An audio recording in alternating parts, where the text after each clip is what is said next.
بسم اللہ الرحمن الرحیم۔ اس سے پہلے کہ ہم نقد شروع کریں، میں چند چیزوں کی طرف توجہ دلانا چاہوں گا۔ ایک یہ کہ جب ہم نے یونان سے فلسفے کو سمجھنا شروع کیا تو اس وقت فلسفے میں بہت سے دوسرے علوم و فنون بھی زیر بحث تھے۔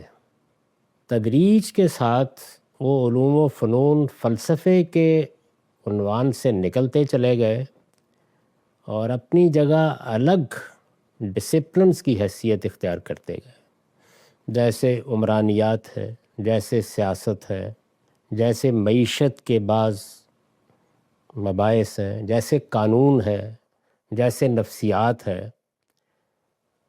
تو یہ جتنے بھی اس وقت آپ کو عنوانات نظر آتے ہیں اور جن عنوانات کے تحت یہ علوم پڑھائے جاتے ہیں، وہ اب اپنی ایک مستقل حیثیت پیدا کر چکے ہیں۔ یعنی نفسیات کا علم اب اپنے اصول مبادی کے لحاظ سے ایک مستقل بذات علم ہے۔ سماجیات، عمرانیات، ان کا معاملہ بھی یہی ہے۔ فلسفہ تاریخ نے بھی یہی حیثیت اختیار کر لی ہے۔ لسانیات کے بعض فلسفیانہ مباحث جو مثلاً افلاطون کے ہاں ملتے ہیں، وہ بھی اب اپنی ایک مستقل حیثیت پیدا کر چکے ہیں۔ سیاسیات، وہ تو بے شمار مراحل سے گزرنے کے بعد اب اپنی بنیادیں ہی بہت مختلف طریقے سے استوار کر چکی۔ یہ علوم اپنی افادیت بھی رکھتے ہیں، دنیا میں موجود بھی ہیں، ان میں مباحثہ بھی جاری رہتا ہے۔ اس وقت جو ہم فلسفے پر گفتگو کر رہے ہیں یا نقد کر رہے ہیں، وہ ان چیزوں پر نہیں کر رہے ہیں، اور میں نے ان کو موضوع بھی نہیں بنایا، کیونکہ یہ الگ الگ اب علوم ہے، الگ الگ فنون ہیں، ان کی اپنی مبادی ہیں، ان کے اپنے اصول ہیں۔ یہ اب تاریخ میں بہت سفر طے کر کے اپنے آپ کو ایک ایسی جگہ پہنچا چکے ہیں کہ جہاں فلسفے کے عنوان کے تحت اب ان کو موضوع نہیں بننا چاہیے۔ تو اس وجہ سے جب ہم نقد کی طرف بڑھ رہے ہیں تو اسی حصے پر نقد کر رہے ہیں جو پیور فلسفی کہلاتا ہے۔ اس کو اگر آپ اصطلاح میں تعبیر کریں تو وہ دو چیزیں ہیں، یعنی ما بعد طبیعیات، میٹافزکس، اور دوسرے اخلاقیات۔ یعنی یہ دونوں چیزیں، اگرچہ اخلاقیات کے بعض مباحث بھی کچھ دوسرے علوم میں داخل ہو گئے ہیں، لیکن ایک باقاعدہ علم کی حیثیت سے وہ آج بھی فلسفے ہی کے تحت ہے، ایتھکس اور میٹافزکس۔ اس میں ہم نے جو ساری بحث دیکھی، تو آپ اب اس بات سے واقف ہو گئے ہوں گے کہ وہ ایک لمبے عرصے تک بینگ یا وجود کی بحث تھی۔ وجود کیا ہے، وجود کی کنہ کیا ہے، حقیقت کیا ہے، یہاں تک کہ جو موجودیت کے یا ایگزسٹنشلزم کے بڑے فلسفی ہیں، وہ بھی اصرار کر رہے ہیں کہ ہم موجود کا مطالعہ وجود کو سمجھنے کے لیے کر رہے ہیں۔ یعنی فلسفے کی اصل بحث وجود کی بحث تھی۔ اس کے بعد دیکارت سے وہ دور پیدا ہوا کہ جس میں علم کی بحث بنیادی حیثیت اختیار کرتی چلی گئی۔ تو اس کو ذہن میں رکھیں کہ جس وقت آپ نقد کر رہے ہیں تو آپ کس چیز پہ نقد کر رہے ہیں۔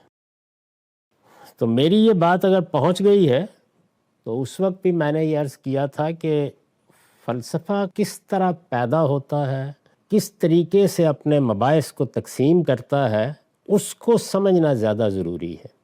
فلسفیوں کے حالات کیا ہیں، کب پیدا ہوئے، انہوں نے اپنے استدلالات کیسے پیش کیے، یہ ضمنی چیزیں ہیں، یہ آپ کہیں بھی پڑھ سکتے ہیں، اور میری ساری گفتگو میں اسی چیز کو محور کی حیثیت حاصل رہی۔ اب ہم جب نقد میں داخل ہو رہے ہیں تو میں پہلے ایک بنیادی اصول کی طرف توجہ دلاؤں گا تاکہ نقد آپ سنیں نہیں، نقد آپ کریں۔ یعنی آپ کو معلوم ہونا چاہیے کہ نقد کیا چیز ہوتی ہے، یہ کس طریقے سے کیا جاتا ہے۔ ہمارے لیے کسی بھی چیز کا جائزہ لینے کے لیے اصل بحث وہی ہے جو میں نے آپ سے عرض کیا کہ علم کیا ہے۔ اس میں نے ایک تعبیر استعمال کی تھی کہ آپ جب بھی کسی چیز کے بارے میں نفی یا اس بات میں کوئی رائے قائم کریں گے تو اس میں پہلا سوال یہ ہوگا کہ آپ کی بنائے استدلال کیا ہے۔ یعنی آپ کسی بنیاد پر کوئی مقدمہ کھڑا کریں گے، وہ بنائے استدلال کی تلاشی حقیقت میں علم کی بحث میں آپ کو داخل کر دیتی ہے۔ جیسے ہی آپ یہ کہتے ہیں کہ جو کچھ آپ کہہ رہے ہیں بہت خوبصورت ہے، بہت فیسینیٹنگ ہے، اس نے تو سیر کاری کر دیا ہے، کیا بات ہے، یہ معلوم ہوتا ہے کہ جیسے دل کو تشفی ہو گئی۔ یہ جتنے جملے آپ بول رہے ہیں یہ کوئی اہمیت نہیں رکھتے، اصل چیز یہ ہے کہ جو کچھ کہا گیا ہے اس میں بنائے استدلال کیا ہے، یعنی آپ نے جو کچھ فرمایا تو کیا وہ فی الواقع ایسی بنائے استدلال رکھتا ہے جس کو علم سے تعبیر کیا جا سکے۔ ہر نقد کی اصل بنیاد یہی ہے۔ ہم جب مذہبیات میں داخل ہوتے ہیں تو وہاں بھی یہ دیکھیے کہ سب سے پہلے اسی سوال کو موضوع بناتے ہیں، یعنی کیا بنائے استدلال قیاس ہے، کیا بنائے استدلال اجماع ہے، کیا بنائے استدلال حدیث ہے، کیا بنائے استدلال قرآن و سنت ہے، یا اس سے بھی ما بعد یا ما قبل کوئی چیز ہے۔ تو بنائے استدلال کو متعین کرنا، اس کو تلاش کرنا، یہ ہے وہ حقیقی عمل جو یا کسی چیز کو قائم کر دے گا اور یا وہ بالکل نیچے گر جائے گی، بے حقیقت ہو جائے گی۔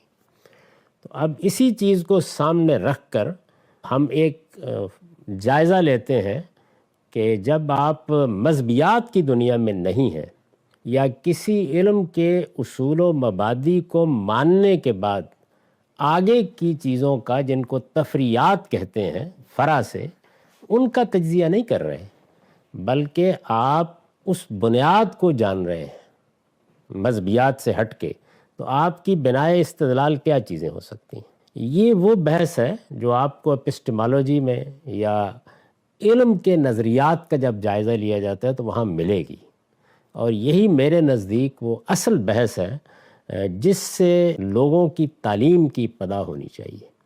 ہمارے ہاں ہر چیز پڑھا دی جاتی ہے، لیکن ہم چونکہ اس معاملے میں اپنے بچوں کو، اپنے طالب علموں کو تربیت نہیں دیتے، تو نتیجے کے طور پر وہ ایسی چیزیں مانتے رہتے یا ان کا اقرار کرتے رہتے ہیں کہ جن کی کوئی حقیقت نہیں ہوتی۔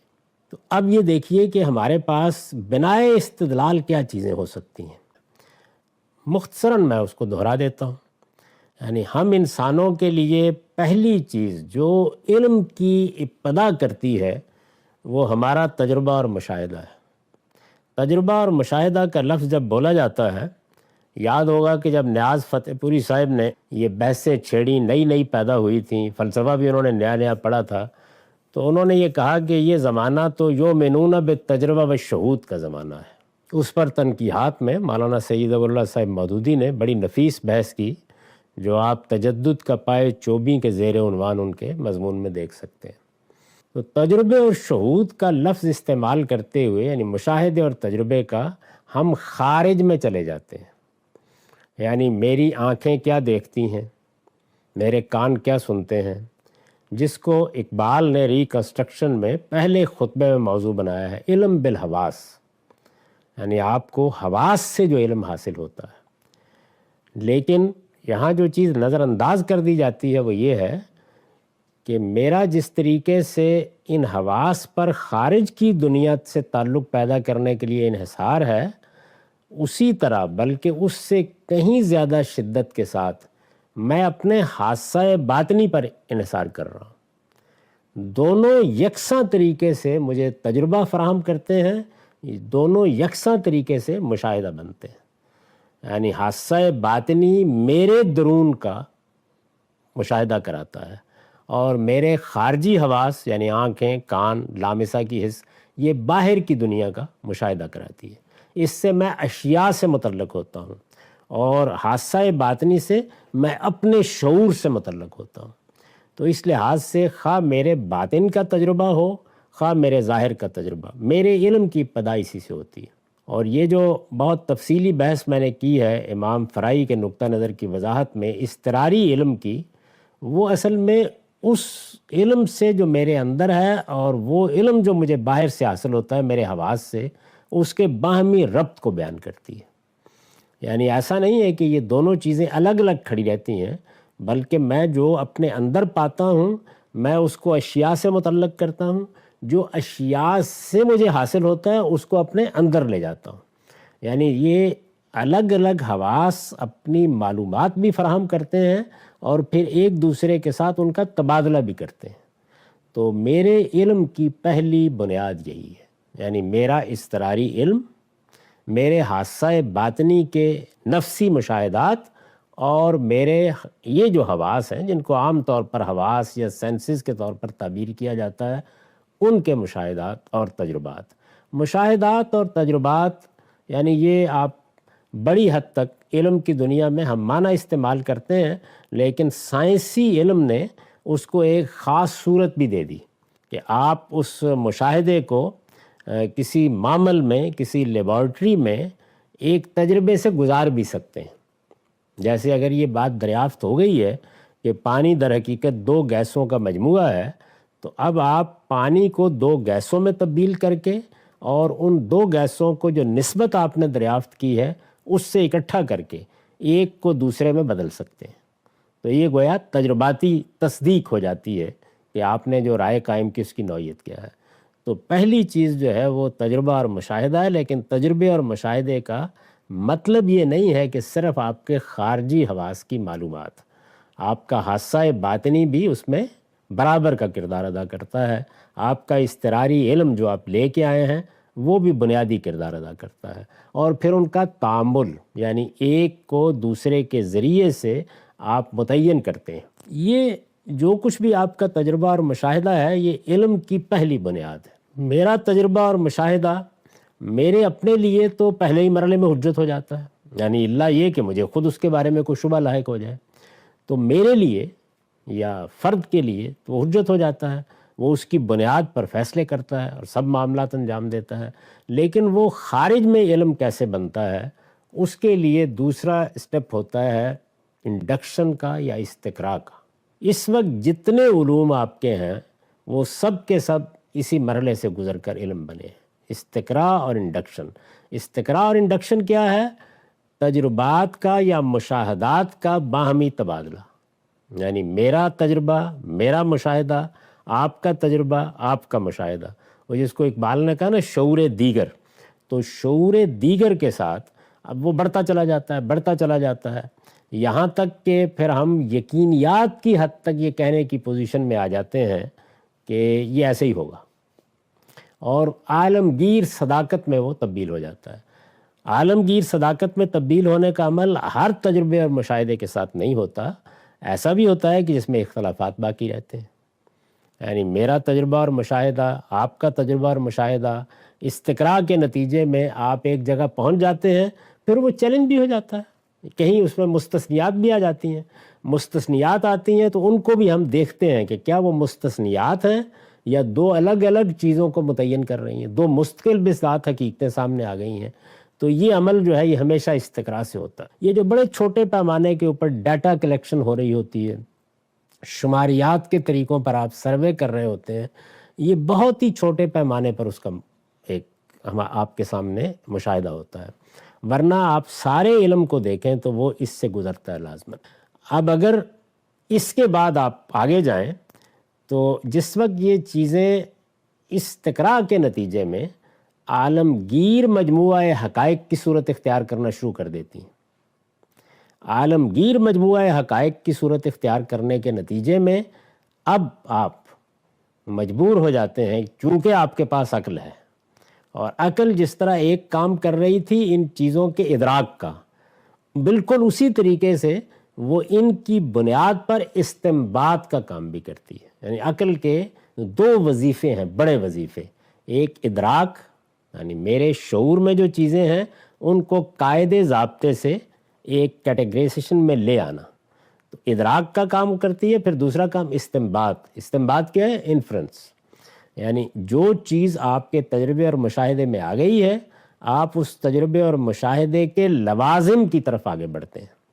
اس کی بڑی متعین مثالیں آپ کی اپنی زندگی میں ہوتی ہیں، روزمرہ کے مشاہدات میں ہوتی ہیں، لیکن علمی سطح پر ایک بڑی ہی سادہ عام سی مثال جو ہے وہ کشف ثقل ہے۔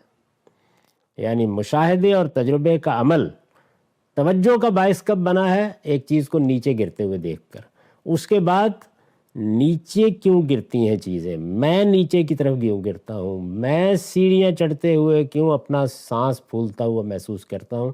تو یہ مشاہدات تجربات کی ایک پھر قطار ہے جو لگنی شروع ہو جاتی ہے۔ یہ جو مشاہدات اور تجربات ہیں یہ عالمگیر استقراء کی صورت اختیار کر لیتے ہیں۔ اب انفرنس کا مرتبہ آتا ہے۔ انفرنس میں اب کئی احتمالات ہو سکتے ہیں، یعنی کوئی یہ کہے کہ نہیں جنات کھڑے ہوئے ہیں فضا میں، وہ آپ کو جب آپ اوپر کو اٹھنے گرا دیتے ہیں، وہ ہر سیڑھی میں کھڑے ہوئے ہیں، کہہ سکتا ہے نا کوئی آدمی کہنے کو۔ لیکن جو انفرنس اس تجربے اور مشاہدے کو عالمگیر سطح پر لازمے میں ڈھال گیا، وہ کیا تھا کہ نہیں یہ حقیقت میں اشیاء کی کمیت ہے جو ایک طرح کی مقناطیسی کشش پیدا کر دیتی ہے اور چیزیں اپنی طرف کھینچ لیتی ہیں۔ ظاہر ہے کہ اس کو پھر تجربے اور مشاہدے کے نتیجے میں آپ ویریفائی کرتے چلے جاتے ہیں، لیکن یہ جو آپ نے نتیجہ نکالا ہے یہ کیا ہے؟ استنباط۔ اس کی ایک دوسری مثال ارتقاء کا نظریہ ہے۔ ہمارے سامنے مخلوقات کی مشابہتیں سب سے پہلے، آپ ڈارون کی کتاب پڑھیں تو اصل میں وہ مشابہتوں کے مطالعے سے شروع ہوتی ہے۔ اس کے بعد کچھ تبدیلیاں اور تغیرات ہیں جو مختلف سپیشیز میں سامنے آنے شروع ہو گئے۔ اس کے بعد فاسلز کا ریکارڈ، اس طرح کی چیزیں دریافت ہونا شروع ہو گئیں۔ خود انسان کے معاملے میں ایسی دریافتیں ہوئیں کہ ہم نے یہ دیکھا کہ ایک زمانے کے انسانوں کی کھوپڑی، ان کا دماغ، اس کی نوعیت ذرا مختلف ہے۔ پھر اس کے بعد ہم نے اس کے کچھ اور شواہد دریافت کی۔ یہ کیا ہے؟ تجربے اور مشاہدے سے سامنے آنے والا مجموعہ حقائق۔ اس مجموعہ حقائق سے ہم نے انفر کرنا شروع کیا۔ تو نظریہ ارتقاء کیا ہے؟ وہ ایک عقلی استنباط ہے۔ عقلی استنباط کبھی بھی یقینی نہیں ہوتا مرحلہ اولیٰ میں۔ عقلی استنباط ایک نظری علم فراہم کرتا ہے۔ نظری علم کی بھی بہت سی صورتیں یقینی ہو جاتی ہیں وقت کے ساتھ، لیکن وہ استدلالی علم ہوتا ہے۔ اور کیوں یقینی نہیں ہوتا؟ اس لیے کہ کسی بھی چیز کے لوازم کو بیان کرتے وقت آپ جو عقلی استنباط کا طریقہ اختیار کرتے ہیں، اگر وہ ہر احتمال کی نفی کر دے تو پھر تو یقینی ہو جائے گا، لیکن اگر دوسرا احتمال بھی موجود ہو تو پھر ظاہر ہے کہ وہ ذو وجہین بات ہے، ابھی اس پر تحقیق جاری رہے گی۔ تو نظریہ ارتقاء پر جب ہم نقد کرتے ہیں تو آپ دیکھیے کشف کل معاملے پر نہیں کرتے، یعنی کشف ثقل کو کم و بیش مان لیا گیا ہے، لیکن اس پر ابھی تنقید جاری رہتی ہے۔ کیا تنقید ہوتی ہے؟ وہ تنقید یہ ہوتی ہے کہ جو مجموعہ حقائق آپ پیش کر رہے ہیں اس کی ایک دوسری توجیہ ممکن ہے، تیسری توجیہ ممکن ہے، چوتھی توجیہ ممکن ہے۔ یعنی جب آپ دوسری توجیہ کا امکان بھی ختم کر دیتے ہیں تو اس کے بعد وہ آپ کا استدلالی علم یا آپ کا استنباطی علم وہ کم و بیش یقینیات کے درجے میں پہنچ جاتا ہے۔ انسان کے پورے علم کی تعریف یہی ہے۔ اس کے سوا ابھی تک انسان، یعنی آپ مذہبیات میں ابھی نہ جائیے، کوئی دوسرا ذریعہ علم دریافت نہیں کر سکا۔ یعنی یا تو وہ تجربہ اور مشاہدہ ہوگا، اس میں یہ خیال نہ کیجیے گا کہ تاریخی علم کی نفی ہو رہی ہے۔ تاریخی علم الگ سے کوئی چیز نہیں ہے، وہ اصل میں ماضی کے کسی تجربے اور مشاہدے کا بیان ہے۔ یعنی ایک واقعہ، مثلا آتش فشاں پھٹا، تو یہ آج پھٹا ہے تو آج کا تجربہ مشاہدہ ہے، اور یہ مثال کے طور پر آج سے 4 صدی پہلے ہے تو ظاہر ہے کہ مورخ اس کو بیان کرے گا۔ یہ میں نے ایک مثال دی، تو وہ اسی کا حصہ ہوتا ہے تاریخی علم بھی۔ تاہم آپ ایپسٹیمالوجی میں بعض اوقات اس کو ایک الگ علم کے طور پر یا ذریعہ علم کے طور پر بیان کر دیتے ہیں۔ غور کر کے دیکھیں تو وہ کوئی الگ ذریعہ علم نہیں ہوتا، وہ ماضی کا تجربہ مشاہدہ ہے، جو کبھی اسٹیبلش ہسٹری کے طور پر منتقل ہو جاتا ہے، کبھی اخبار احاد کی حیثیت سے منتقل ہوتا ہے۔ ہمارے تمام علم میں جو کچھ بحث ہوگی وہ انہی پر بنیاد رکھ کے ہوگی۔ تو وہ جو میں نے پہلا سوال اٹھایا تھا کہ بنائے استدلال زیر بحث آئے گی نقد میں، تو جب آپ کوئی فلسفہ بیان کریں گے، کوئی بیان دیں گے، کسی چیز کا دعویٰ کریں گے، کسی اعلیٰ سے اعلیٰ چیز کو پیش کریں گے، اس کو اسی محک پر، اسی کسوٹی پر، اسی طریقے سے پرکھا جانا ہے۔ یعنی کوئی اور راستہ آپ کے پاس نہیں ہے۔ اگر آپ ان میں سے کسی جگہ پر آ کر کھڑے ہو گئے، مثلا آپ نے جو کچھ بیان کیا وہ ہمارے تجربے اور مشاہدے کا حصہ بن گیا ہے، تو ہو سکتا ہے بحث اس پر بھی ہوتی رہے، یعنی کسی الوین ہیلوسینیشن کی، لیکن وہ بحر علم کی دنیا میں آ گیا ہے۔ اسی طرح سے اگر استقراء نے اس کو ایک عالمگیر صداقت بنا دیا ہے تو کیا ہی کہنے ہیں، پھر تو وہ پوری دنیا کی توجہ مبذول کرانے کا باعث بن جاتا ہے۔ اور اگر وہ استنباطی علم ہے تو پھر بھی دنیا میں علم کے دائرے کی چیز سمجھا جاتا ہے۔ یہ الگ بات ہے کہ اس میں یہ عمل جاری رہتا ہے کہ جو مجموعہ حقائق ہمارے سامنے تھا، کیا اس کی واحد توجیہ ہے یہ، اور واحد ممکن توجیہ یہی ہے، یا اس میں دوسری توجیہات کے امکان کی نفی نہیں کی جا سکتی۔ نفی ہو جائے سب امکانات کی تو کم و بیش حقیقت، اور نہ ہو سکے تو نظریہ۔ تو یہ جس کو سائنسی نظریہ کہا جاتا ہے، یہ کوئی الٹپ بات نہیں ہوتی، بلکہ وہ مجموعہ حقائق کی ایک پلازیبل توجیہ ہوتی ہے، اگرچہ دوسری توجیہات کے امکان کی نفی نہیں کی جاتی۔ آپ کے ہاں کسی علم کو بھی اس دائرے سے باہر لے جا کر نہیں کہا جا سکتا کہ وہ علم ہے۔ تو جب آپ فلسفے پر نقد کریں گے یا کسی بھی علم پر نقد کریں گے تو میرے نزدیک اس کے لیے کسوٹی، محک، میزان یہی چیز ہوگی، یعنی بنائے استدلال آپ کو بتانی پڑے گی کیا ہے۔ وہ مجموعہ حقائق سے استنباط ہے، وہ استقراء کے نتیجے میں حاصل ہونے والا مجموعہ حقائق ہے، یا وہ چیز ابھی شخصی مشاہدے یا تجربے کی نوعیت رکھتی ہے۔ وہ تاریخ کی کوئی حقیقت ہے جس نے قدیم تجربے یا مشاہدے کو ہم تک منتقل کر دیا ہے اور اسٹیبلش ہسٹری کے طریقے پر منتقل کر دیا ہے۔ تو اس کو بنیاد بنا کر ہر علم کا جائزہ لیا جائے گا۔ یہ صرف فلسفے کے لیے میں نے بیان نہیں کیا، بلکہ ہر علم کے لیے نقد کی بنیاد یہی ہے۔ یہ بات اگر سمجھ میں آ گئی ہے اچھی طرح تو پھر میں ایک دوسری چیز کی طرف توجہ دلاتا ہوں کہ وہ کیا ہے، وہ کس طریقے سے علوم کا احاطہ کر لیتی ہے، کس طرح سے انسان کی پوری زندگی بلکہ علوم تک کو متاثر کرتی ہے۔ لیکن اس میں کوئی سوالات ہوں یا سمجھنے میں کوئی چیز ہو تو وہ پہلے پوچھ لی۔ استقراء سے مراد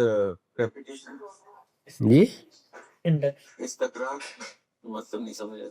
استقراء یہ اس کا مطلب ہے انڈکشن، یعنی آپ کا مشاہدہ، آپ کا تجربہ، میرا بھی ہے، زید کا بھی ہے، بکر کا بھی ہے، یہ سارا ڈیٹا اکٹھا ہونا شروع ہو گیا ہے، تو اس کو انڈکشن کا عمل کہا جاتا ہے۔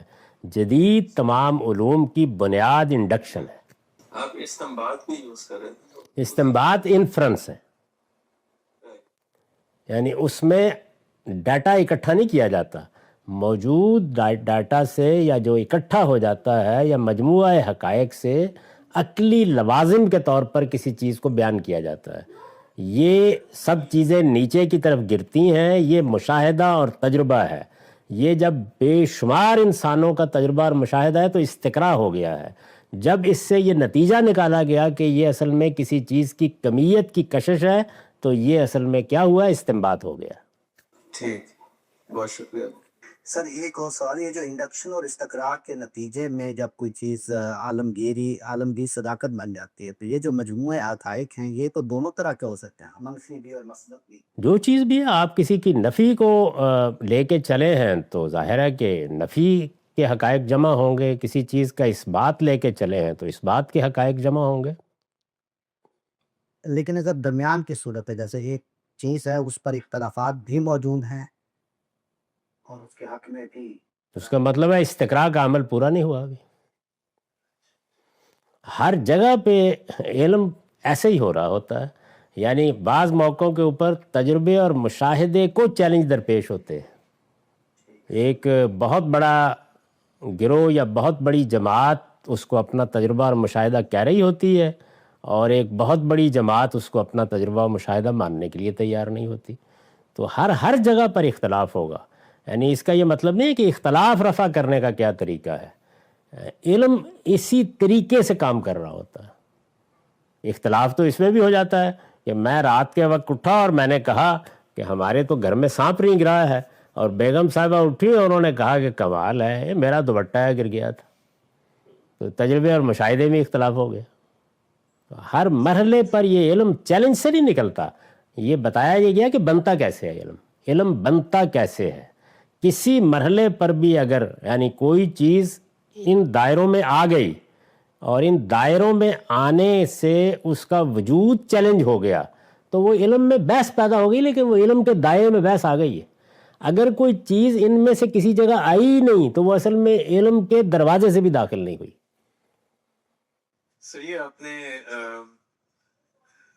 شروع میں آپ نے آئی تھنک جو میں سمجھ سکا کہ وہ جو باطن کا جو مشاہدہ ہے اس کو بھی علم کا ایک سورس بتایا، تو یہ تو ڈفرینٹ ہو سکتا ہے رائٹ؟ مطلب چلیں سر درد کی تو ہم ایگزامپل دیتے ہیں، وہ کامن ہے، ہر بہت سارے لوگوں کو ہوتا ہے، مگر جو باطن کا مشاہدہ بہت سارے لوگوں کا ڈفرینٹ ہو سکتا ہے کہ آپ کوئی چیز محسوس کرتے ہو جو میں نہیں کر پاتا، تو اس کو ہم کس طریقے سے علم کا سورس مانیں گے؟ نہیں، علم کا سورس تو وہ بن گیا۔ آپ نے غالباً وہ میرا جملہ سنا نہیں۔ میرا تجربہ اور مشاہدہ میرے لیے حجت ہے، میں اس کی روشنی میں اقدامات کر رہا ہوتا ہوں۔ وہ ایک باقاعدہ علم کب بنے گا؟ وہ اس وقت بنے گا جس وقت وہ اختلافات سے پاک ہو کر استقراء کی منزل میں داخل ہو جائے گا۔ میرے لیے تو ابتدا ہو گئی اس کی، اس لیے کہ میرا مشاہدہ ہے۔ آپ اندازہ کریں کہ علامہ اقبال جیسے شخص نے پہلے خطبے میں ریکنسٹرکشن کے مذہبی مشاہدات کا، پیغمبروں کے مشاہدات کا معیار کس کو بنایا ہے؟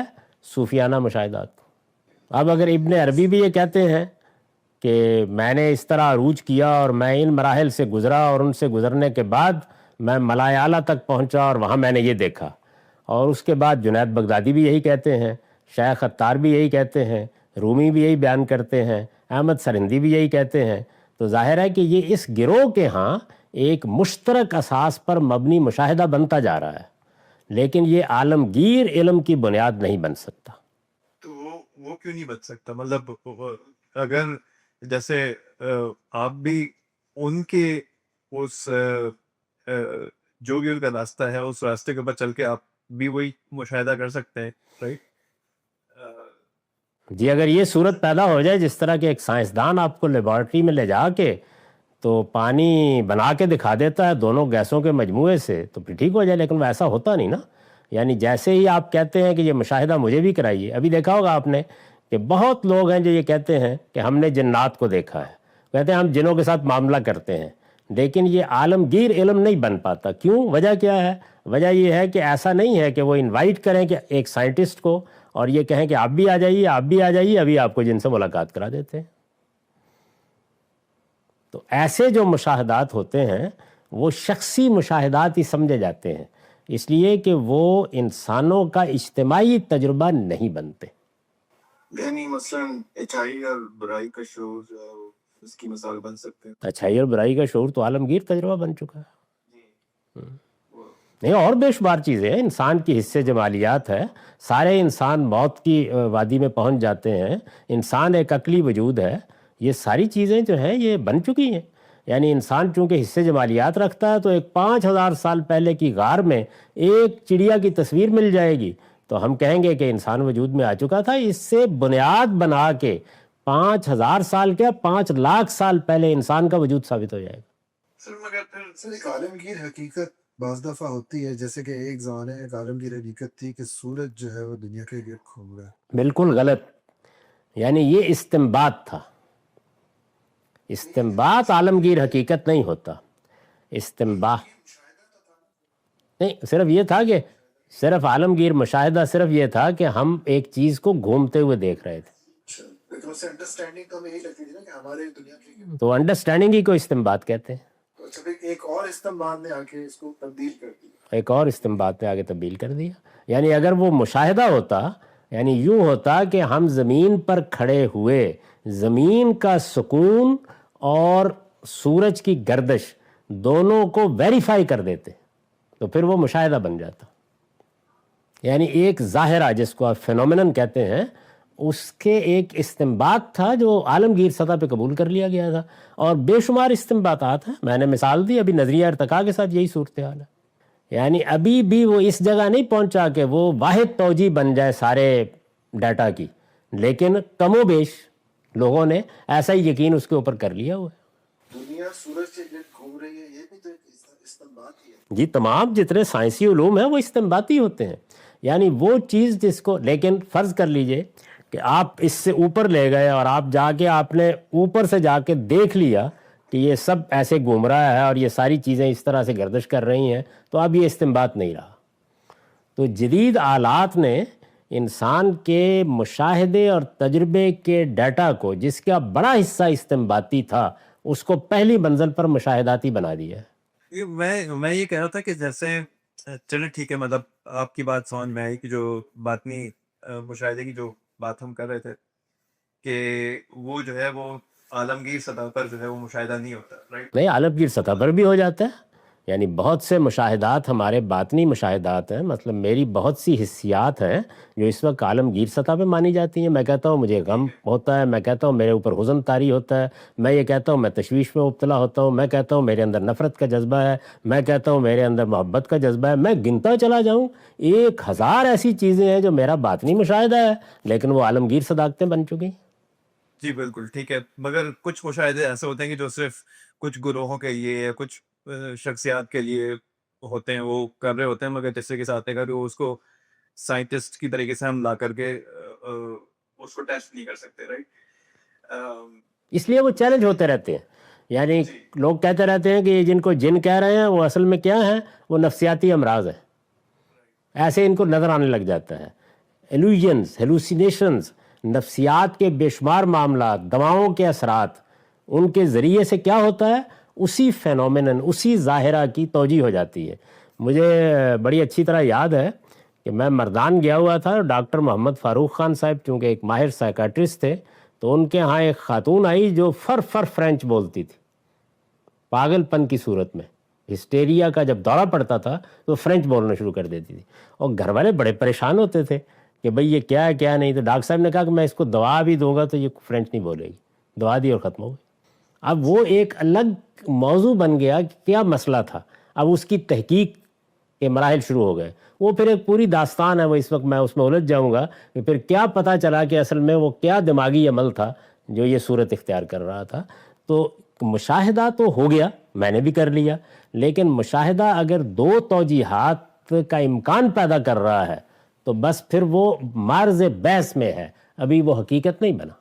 ٹھیک ہے، تو مگر میں سوال یہ پوچھنا چاہ رہا تھا کہ اسی طریقے سے جو اسٹیبلشڈ ہسٹری کو ہم علم کا سورس مانتے ہیں، تو وہ بھی تو مطلب 1000 سال پہلے، 5000 سال پہلے کچھ لوگوں کا مشاہدہ تھا جو کہ کسی نے قلم بند کر دیا ہے، تو آج ہم اس کو سورس مان رہے ہیں۔ نہیں، اسٹیبلش ہسٹری وہ کچھ لوگوں کا نہیں ہوتا، وہ پہلے دن سے لے کر اس ریکارڈ کے ساتھ منتقل ہوتا ہے کہ اتنے انسان اس کو منتقل کرتے ہیں جن کا جھوٹ پر جمع ہونا امپاسبل سمجھتی ہے عقل، وہ تب اسٹیبلش ہسٹری بنتی ہے، ورنہ وہ اخبار احاد ہوتی ہیں۔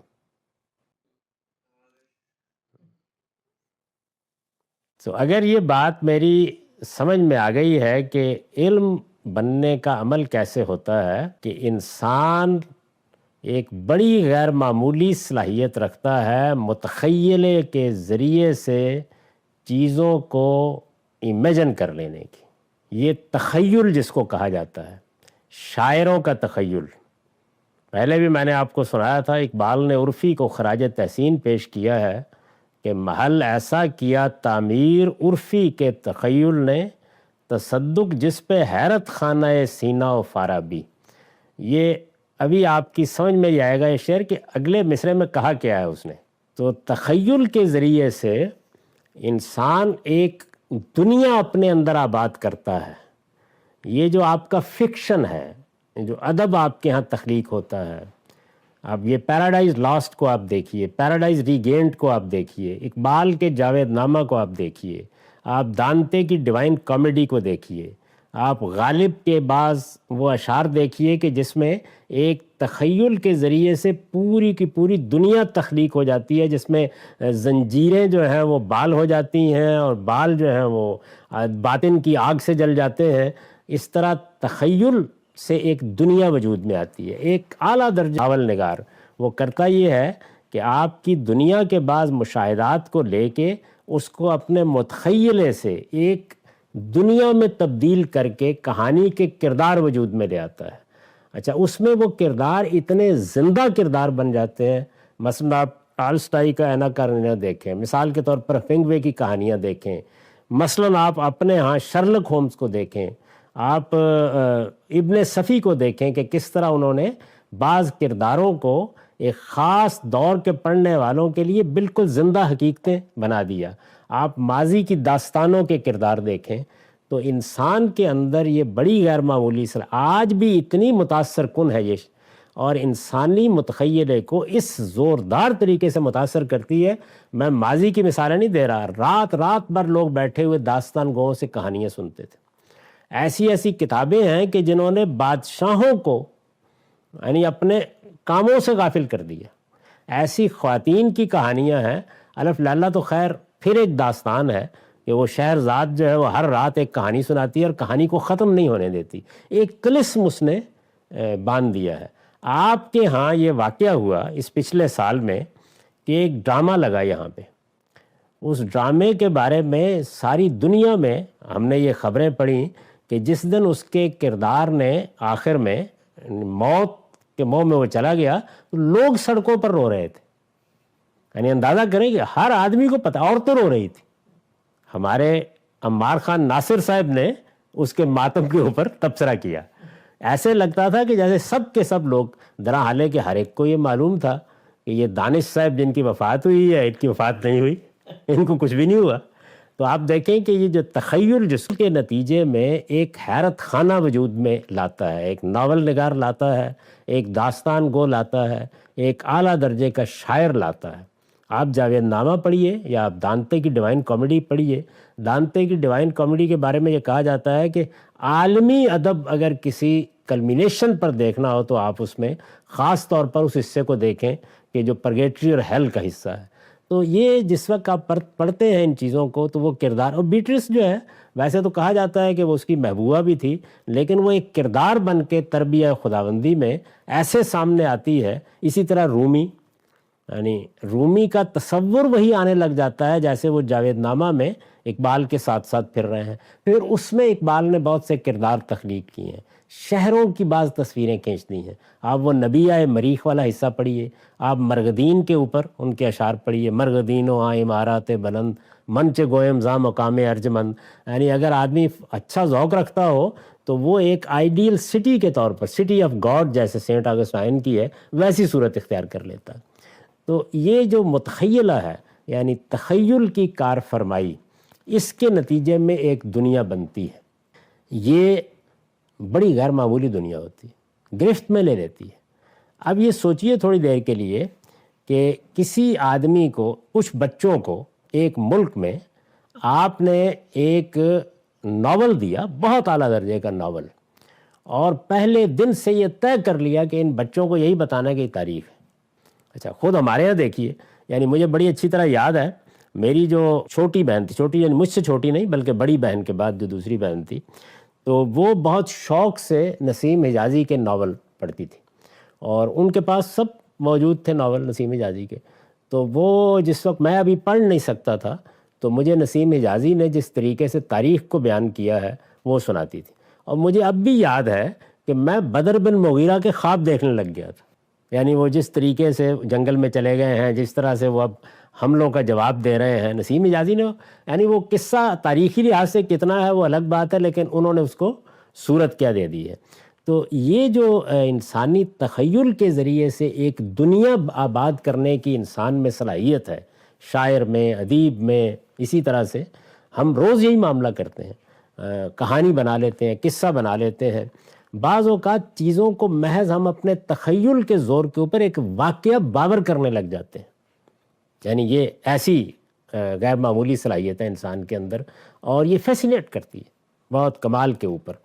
یہ جو تخیل ہے اس کی کوئی بنیاد نہیں ہوتی، یعنی یہ اصل میں ناول ہی ناول ہوتا ہے، شاعری شاعری ہوتی ہے۔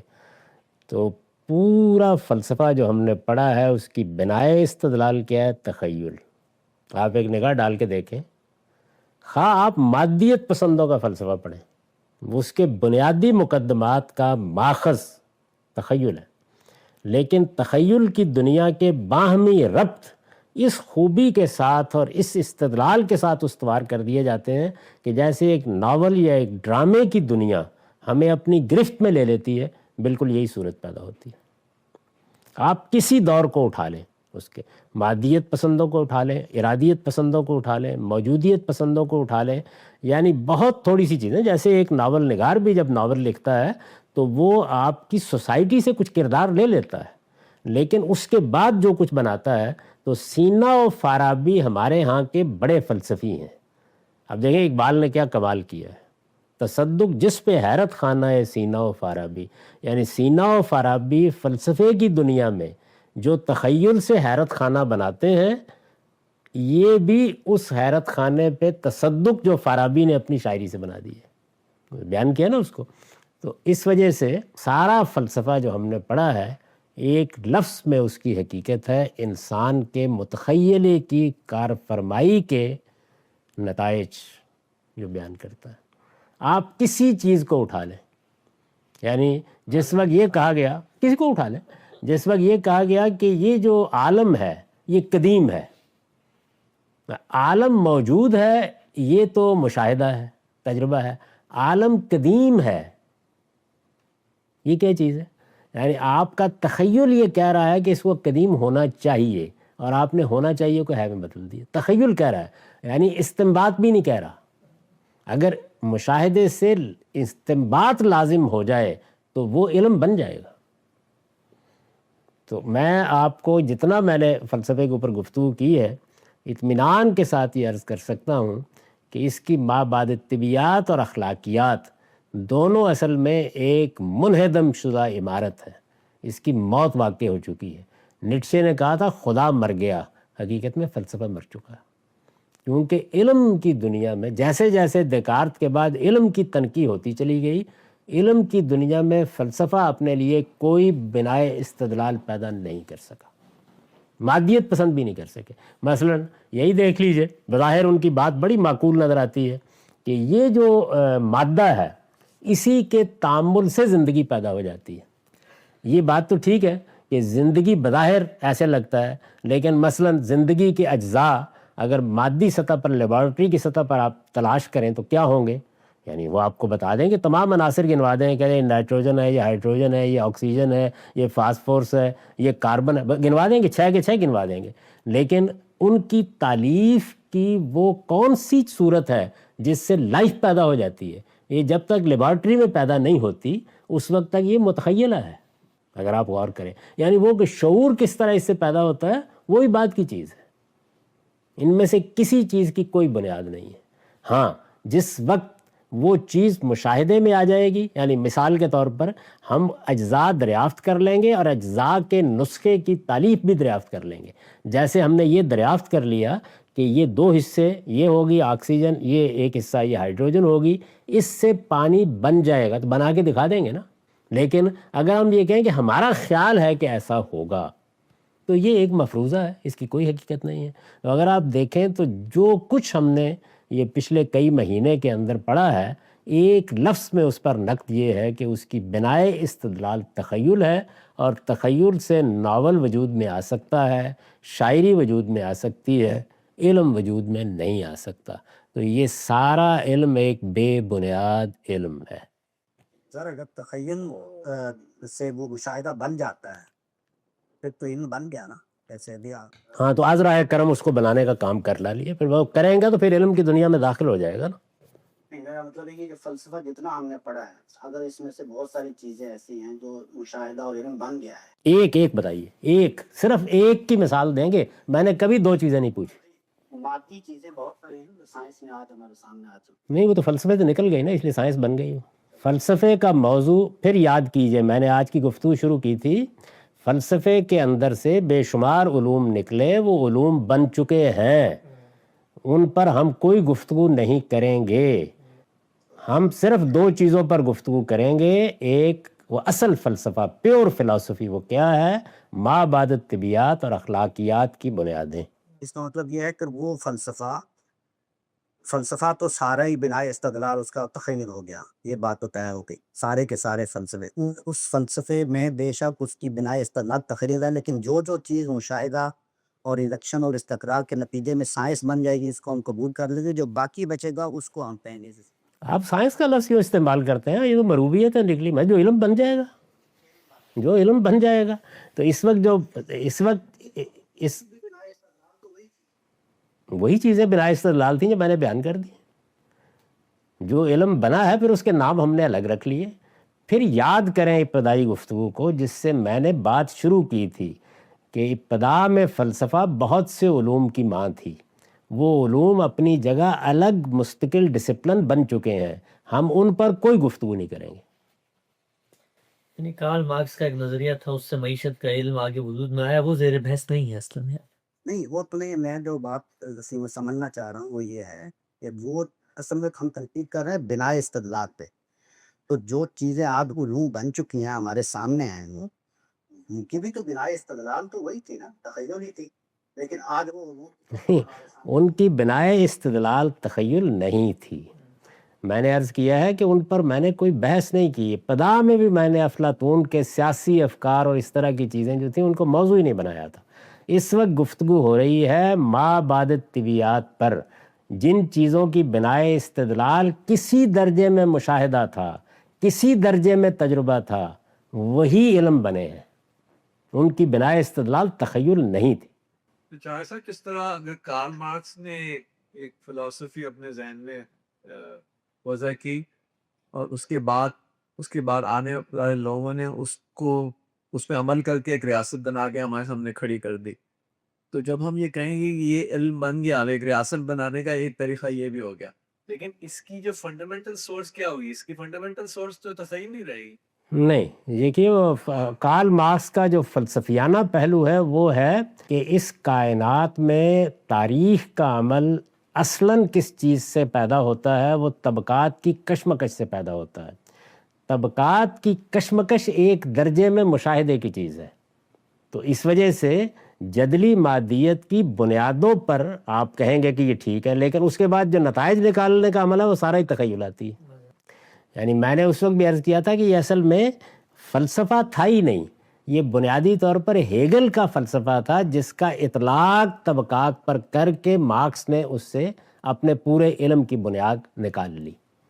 اس کے بعد اس سے بعض علوم پیدا ہوئے، مثلاً یہ کہ انسانیت کی ابتدا کیسے ہوئی ہے، مثال کے طور پر یہ کہ تاریخ کا سفر کیسے شروع ہوا ہے، تو وہ پھر علوم ہیں جو پیدا ہو گئے۔ تو فلسفے کے بطن سے سارے علوم پیدا ہوئے ہیں، یعنی اگر آپ فلسفے کو مثبت زاویے سے دیکھیں تو وہ سارے علوم کی ماں ہے، سب علوم اس کے بطن سے پیدا ہوئے ہیں۔ معیشت کا پورا علم، اسی طرح آپ دیکھیں کہ آپ امریکہ میں جو نظام چل رہا ہے اس کی فلسفیانہ بنیادیں جان لاک کے فطری قانون کے فلسفے میں رکھی گئیں، یعنی وضعی قانون کے ماہرین کے مقابل میں یہ ایک پورا تصور تھا، یہ زیر بحث آیا۔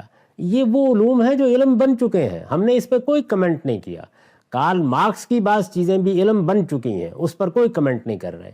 فلسفہ اپنی ذات میں ما بعد طبیعیات اور اخلاقیات ہے، نقد اس پر کیا جا رہا ہے، فلسفہ کہتے ہی حقیقت میں اس کو ہے۔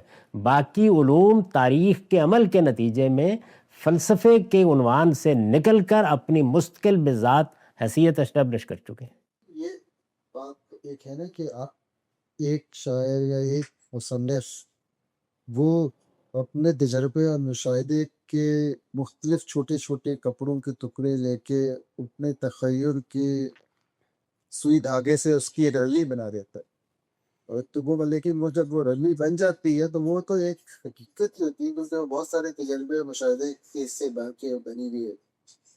حقیقت ہونے سے کیا مراد ہے؟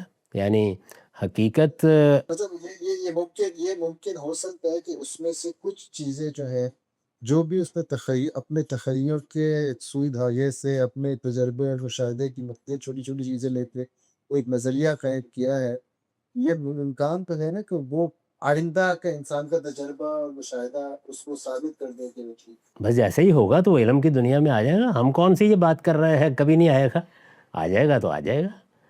اس وقت تک فلسفے کے دونوں جو بڑے معاملات ہیں ان کی تمام بنائے استدلال جس کا میں تعارف کرا چکا ہوں آپ سے، ایک ایک ذہن میں لائیے، وہ ساری کی ساری اصل میں تخیل کی کار فرمائی ہے، جس کے پیچھے کچھ مشاہدات تجربات ہیں لیکن وہ کثر سارا تخیل سے بنا ہوا ہے.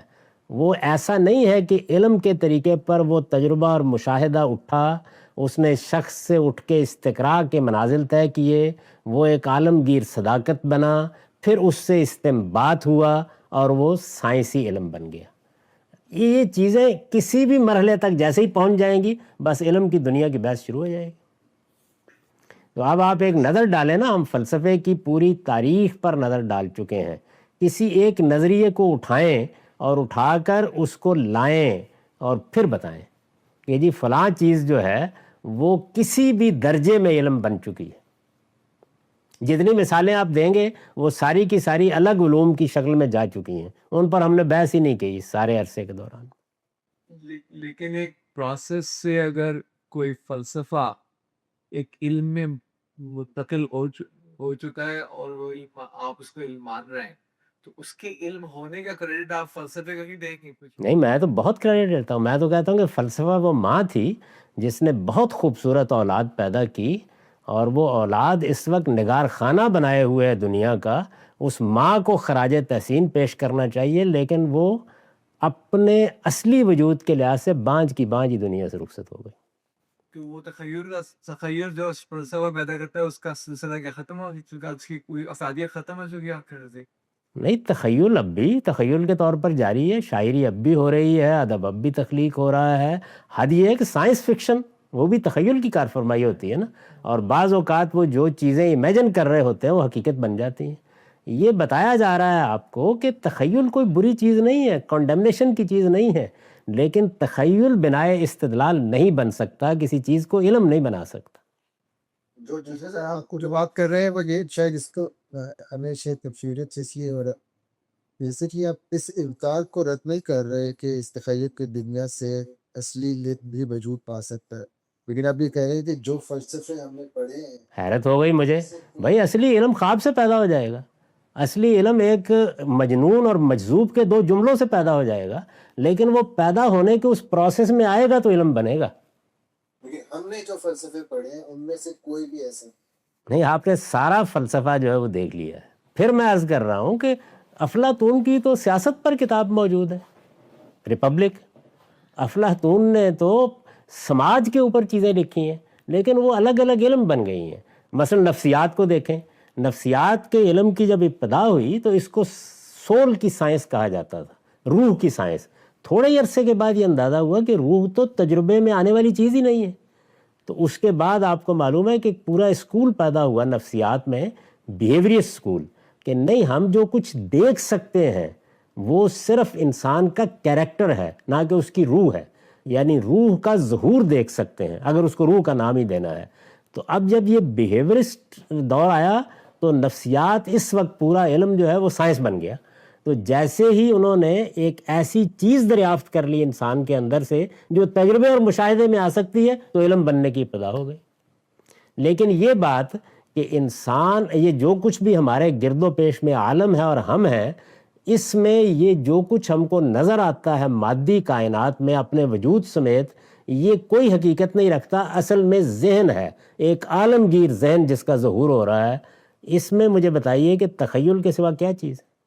جو چیزیں سر علم بن چکی ہیں ان کو اگر ہم چھوڑ دیں تو دیکھیں وہ جو چیزیں باقی ہیں اس وقت فلسفے انسان کے بہت مابعد طبیعت ہے یا اخلاقیات ہے, تو وہ جو ایتھکس ہیں, جو اخلاق مابعد طبیعت کو بھی چھوڑ لیتے ہیں, جو اخلاقیات ہیں ان میں سے جو چیزیں استقرار اور انڈکشن کے بعد اگر کوئی ایسی چیزیں ہیں جو نہیں, اخلاقیات کو فلسفہ نہیں کہتے. فلسفہ یہ ہے کہ اخلاقیات کی بنیاد کہاں ہے, یعنی کدھر سے پیدا ہوتی ہیں.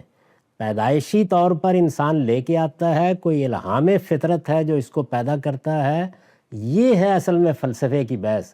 اخلاقیات کی فہرست نہ بنائیے, وہ ایک دوسری حقیقت ہے, اس کا فلسفے سے کوئی تعلق نہیں. جو اخلاقیات ہم مذہب میں پڑھتے ہیں اور جو فلسفے میں پڑھتے ہیں, کیا یہ دو الگ چیزیں؟ نہیں, فلسفے کی اور مذہب دونوں میں یہ بحث آتی ہے کہ اخلاقیات کی بنیاد کیا ہے. اخلاقیات اپنا وجود رکھتی ہیں, یہ تو رکھتی ہیں, یعنی یہ تو میرا باطنی مشاہدہ ہے, تجربہ ہے, عالمگیر مشاہدہ ہے.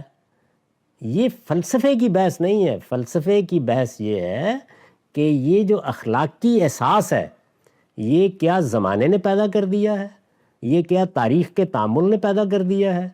کیا یہ مادے کے تعامل سے وجود میں آ گیا ہے؟ کیا یہ اس ذہن کی کار فرمائی ہے جو اس کائنات کی حقیقت ہے؟ کیا یہ وجود کی کونہ سے پیدا ہوا ہے؟ یہ فلسفے کے سوالات ہیں، ان میں سے کسی کی کوئی بنیاد آج تک دریافت نہیں ہو سکی۔ اس کی بھی بنا استدلال یعنی اخلاقیات کے علم، تو چلو میں نہیں کہتا، اخلاقیات کا جو ٹاپک ہے اس کی بھی بنیاد یعنی بنائے استدلال تخیلی ہے فلسفے، یہ آپ بتا دیجئے اگر کوئی اس کے علاوہ دریافت ہوئی ہو تو۔ مثلا نیکی ہے جو اس وقت یعنی نیکی کا وجود جو ہے، نیکی کا وجود یہ فلسفے کی بحث نہیں ہے، نیکی پیدا کیسے؟ یہ کہ اس کی کنہ کیا ہے۔ دیکھیے جس وقت آپ فلسفہ حقیقت میں اس کائنات میں میرے وجود کی حقیقت اور کنہ کو دریافت کرنے کا نام ہے، ورنہ تو وہ ایک عام علم ہے، بیان کرتے رہیں اس کو۔ تو یہ جو نیکی یا خوشی یا اس طرح کی چیزیں جو رسولوں یا ہندوؤں نے بیان کی ہیں، تو یہ کہ اس کی بنیاد محض تخیل ہی ہے۔ یعنی وہ جو سوالات میں نے کیے ہیں وہ سوالات ہیں جن کا جواب انہوں نے دینے کی کوشش کی ہے، اس سے ایتھکس بطور علم وجود میں آتی ہے، بطور فلسفہ وجود میں آتی ہے۔ نیکی یا خیر کی چیزیں شمار کرنے کا نام اخلاقیات نہیں ہے۔ اور علم مطلب پیدا ہو جاتے ہیں وہ چیزیں۔ نہیں، جب آپ ان سوالوں کے جواب دیں گے تو پھر آپ جو کچھ اخلاقیات کے بارے میں کہہ رہے ہیں وہ علم بن جائے گا۔ یعنی ان سوالوں کا جواب وہ دیں گے جو یا تجربے اور مشاہدے پر مبنی ہوگا، یا استقراء کے نتیجے میں علم بن جائے گا، یا استنباط پر مبنی ہوگا۔ تو استقراء کے نتیجے میں اس وقت اخلاقیات کی کوئی چیز علم بنی ہے؟ میں پوچھ رہا ہوں اگر آپ کے علم میں ہو تو مجھے بتائیے۔ اس کا مطلب نہیں بنی تھی، اس لیے وہ ابھی بھی فلسفے میں اخلاقیات کا مضمون۔ نہیں، علم تو کوئی بھی رہے گا فلسفے میں۔ اصل میں جن مباحث کو فلسفے سے الگ کر کے باقاعدہ علوم کی حیثیت نہیں حاصل ہو سکی وہ ما بعد طبیعیات اور اخلاقیات ہے۔ اس لیے پیور فلسفی میں دونوں ہی چیزیں زیر بحث آتی ہیں۔ باقی چیزیں جو علم بننی تھی بن گئی، ان کے نام الگ الگ ہیں۔ اگر امکان تو باقی ہے نا کہ اگر ہو سکتا ہے کہ میں نے ویسے کس موقع پر کہا ہے کہ امکان باقی نہیں؟ یعنی کہ امکان تو ہر چیز کا باقی ہے۔ یعنی کل کو اچانک یہ بات دریافت ہو جائے کہ یہ زمین جس کے اوپر ہم کھڑے ہوئے ہیں یہ تو اصل میں ساری کی ساری صوفیوں کی بات ہی ٹھیک تھی، لیکن اس وقت کیا ہے؟ نقد کی بنیاد آج ہوتا ہے۔ یعنی کوئی چیز علم اس وقت بنے گی جب وہ میرے تجربے اور مشاہدے میں آئے گی، وہ استقراء کے نتیجے میں ایک عالمگیر حقیقت کی صورت اختیار کرے گی۔ ان مجموعہ حقائق سے جو حقائق بن چکے ہوں گے کوئی چیز استنباط کی جائے گی۔ پہلا حصہ جو ہے وہ مشاہدے پر مبنی علم کہلاتا ہے، دوسرا استقراء پر مبنی علم، تیسرا حصہ استنباط پر مبنی علم کہلاتا ہے۔ یہ علمی کی صورتیں ہیں سب کی سب، ان میں ہر چیز کو علم کہا جائے گا۔ لیکن اگر کوئی چیز اس چین میں داخل ہی نہیں ہو سکی تو اس میں امکانات تو موجود ہیں کہ کسی وقت داخل ہو جائے، لیکن وہ داخل نہیں ہوئی ابھی تو علم کیسے بن جائے گی؟ ٹھیک ہے، تو مطلب یہ الٹیمیٹ ٹروتھ جو ہے وہ کوئی اسٹیٹک چیز نہیں ہو سکتا ہے کہ ٹائم کے ساتھ جو ہے لوگ اس میں اور مزید کوئی دریافت ہوں کچھ چیزیں، اور وہ کل کا سچ جو ہو وہ آج کے سچ سے اس کی نفی کون کرتا ہے؟ لیکن اس وقت کم و بیش فلسفے کی تاریخ اپنی عاجزی کا اعتراف کر کے اپنی تدفین کر چکی۔ اس وقت تو عالمی سطح پر علم نے دونوں ہی بحثوں سے ہاتھ اٹھا لیا۔ تخیل بھی ہے، یہ استدلال سے تو اس کا تعلق نہیں ہے۔ اس وجہ سے جو مذہبی علماء ہمارے، انہوں نے یہ کہنا شروع کر دیا کہ خدا کی ذات، یہ یہاں سے متاثر ہو کے انہوں نے کہا، کیا؟ اس پہ سوال نہ اٹھائے، یہ بھی یعنی فلسفے سے متاثر ہو کر خدا کی ذات کے بارے میں سوال نہ کرے، یہ یہاں سے، کیونکہ وہ سب وحدت الوجود اور یہ یعنی سبق سے متاثر ہے، یہاں سے انہوں نے یہ بات شروع کی۔ نہیں، ان دونوں باتوں کا آپس میں کیا تعلق ہے؟ وحدت الوجود کے جو لوگ ہیں وہ تو ہر سوال کا جواب دے رہے ہیں۔ یعنی ابن عربی نے جس سطح کے اوپر فلسفیانہ سوالات کا جواب دیا ہے اس کی تو فلسفے کی اپنی تاریخ میں کوئی مثال نہیں ملتی۔